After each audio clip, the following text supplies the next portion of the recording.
हमने देखा कि अकबर एस बाबर साहब की इस्तदा को तो रिजेक्ट कर दिया, लेकिन आपके जो इंटर पार्टी इलेक्शंस के हवाले से लीगल चैलेंजेस हैं वो खत्म नहीं हुए हैं। सबसे पहले तो ये कि क्या आपको लगता है कि बल्ले के निशान के हवाले से क्या वो आपके पास रहेगा तहरीक इंसाफ के पास या नहीं? अभी भी जो कानूनी खदशात हैं उनमें कोई वजन है? क्या पाकिस्तान तहरीक इंसाफ समझती है कि जिस तहत पे सारी कार्रवाई जा रही है बल्ले का निशान शायद मौजूदा इलेक्शन में आप लोगों के पास ना हो? कि देखें, जहाँ तक तो ऑब्जेक्शन पिटिशंस का फाइल की गई है इंट्रा पार्टी इलेक्शन की जाए उसके खिलाफ, मेरी नज़र में इलेक्शन कमीशन ऑफ पाकिस्तान ने मुस्तरद तो पार्टी की है लेकिन साथ नोटिस भी जारी किए हैं और ये बहुत अजीब व गरीब मेरी नज़र में बात है, क्योंकि इलेक्शन की वैलिडिटी को देखना, इलेक्शन को चेक करना, इस किस्म का कोई इख्तियार नहीं है इलेक्शन कमीशन ऑफ पाकिस्तान के पास। सबसे पहले तो इलेक्शन कमीशन ऑफ पाकिस्तान को ये पूछना चाहिए था कि आप वोटर हैं कि नहीं हैं, और अगर वोटर नहीं है तो फिर तो वैसे ही एप्लीकेशन डिसमिस कर देनी चाहिए थी। लेकिन ये नोटिस जो दिया है ये किसी बड़ी बात है। हर पोलिटिकल पार्टी ने इलेक्शन लड़ा है, लेकिन इलेक्शन कमीशन ऑफ पाकिस्तान ने इंट्रा पार्टी इलेक्शन से कभी आज तक सवाल नहीं उठाए। हमें कहा गया था कि आप दोबारा इलेक्शन कराएं, हमने करा दिए। उसके बाद फिर दोबारा उसको लिंगर ऑन करना, उसको उसमें डिले करना और फिर उसमें ऑब्जेक्शन पिटिशन आनी, उसको नोटिस दे देना, ये बहुत अजीब व गरीब बात है। और अगर इलेक्शन कमीशन ऑफ पाकिस्तान लगता ये है कि चाह रहा है कि पीटीआई इलेक्शन लड़ेगी, लगता ये है कि वो सिंबल की अब बात नहीं रहेगी, कोशिश ये हो रही है कि पीटीआई इलेक्शन ही ना लड़े, वरना ये सारा जो ड्रामा इस तरह चल रहा है इसका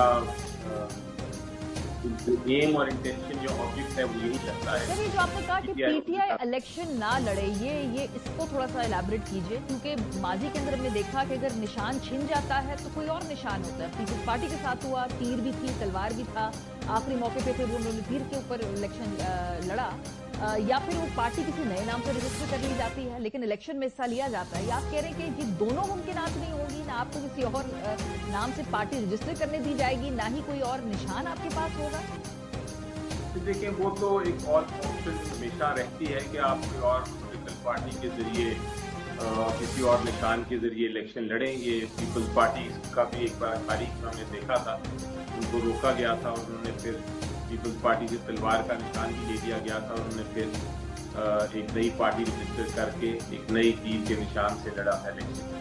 तो वो तो एक गुंजाइश है, लेकिन मैं बात कर रहा हूँ कि पीटीआई अभी हाल में पोजीशन है कि पीटीआई के पास बल्ला है और बल्ले से इलेक्शन लड़ी 2018 का। कोशिश ये हो रही है कि ना पीटीआई रहे ना उनको सिंबल मिले। बेशक नई पार्टी तो एक अलग बात होती है, वो तो एक प्लान भी होता है, स्ट्रैटेजी होती है, लेकिन इस वक्त लगता ये है कि ये अटेम्प्ट हो रही है, ये कोशिश की जा रही है, लेकिन मुझे यकीन है कि ये कोशिश नाकाम रहेगी। इससे खदशा नहीं है कि कुछ इसमें होगा, क्योंकि इलेक्शन कमीशन ऑफ पाकिस्तान के पास ये इख्तियार नहीं है, ना आइन में ना इलेक्शन एक्ट 2017 में, कि वो किसी पार्टी से उसका इलेक्शन चैलेंज करे। हाँ, वो ये पूछ सकते हैं कि आपने इलेक्शन किया कि नहीं किया। इलेक्शन में अगर कोई ऑब्जेक्शन है किसी को तो ये इंटरनल मामला होता है, इसका इलेक्शन कमीशन ऑफ पाकिस्तान के पास इख्तियार नहीं। इलेक्शन कमीशन ऑफ पाकिस्तान की अदालत नहीं है, उनका सिर्फ काम है साफ साफ इलेक्शन कराना, और वो भी इलेक्शन एक्ट 2017 के तहत। वो अजीब व गरीब किस्म का जो उन्होंने एक माहौल क्रिएट कर दिया है, ये ऑब्जेक्शन पिटिशन जो फाइल की उनके ऊपर नोटिस देने का, ये फ्री एंड फेयर इलेक्शन के खिलाफ वर्जी है। सही। अली साहब, जैसे आपने कहा कि ये मुमकिनात में से है, माजी में हुआ, पीपल्स पार्टी के साथ हुआ, कुछ टेम्पररी पीएमएलएन के साथ हुआ, उनका निशान जो था उनके पास मौजूद नहीं था, इंडिपेंडेंट उनके जो लोग थे वो सेनेट में खड़े हुए थे। क्या इस नहज पे पीटीआई सोच रही है? क्या कोई सब्स्टिट्यूट निशान आप लोगों ने कोई जहन में सोचा है? Plan B, plan C, plan D, कोई सब्स्टिट्यूट पार्टी रजिस्टर करने की जो बात है वो उसकी तरफ बढ़ रहे हैं? निशान और पार्टी इस हवाले से कोई सीरियस सोच है? जी देखिए, ये प्लान बी, प्लान सी तो हमेशा होना चाहिए। जब आपको रूल ऑफ द गेम्स ना हो, जब रूल्स तब्दील हो रहे हों, तो फिर आपको उसको साथ अपनी स्ट्रेटजी भी तब्दील करनी पड़ती है। लेकिन फिलहाल हमारा एक एम है, और मुझे यकीन है कम अज़ कम कि जो इलेक्शन कमीशन ऑफ पाकिस्तान इस वक्त देख रही है मामला को, वो नहीं कर सकती ये इलेक्शन को किसी तरह से डिक्लेयर कि ये आप इनवैलिड हैं।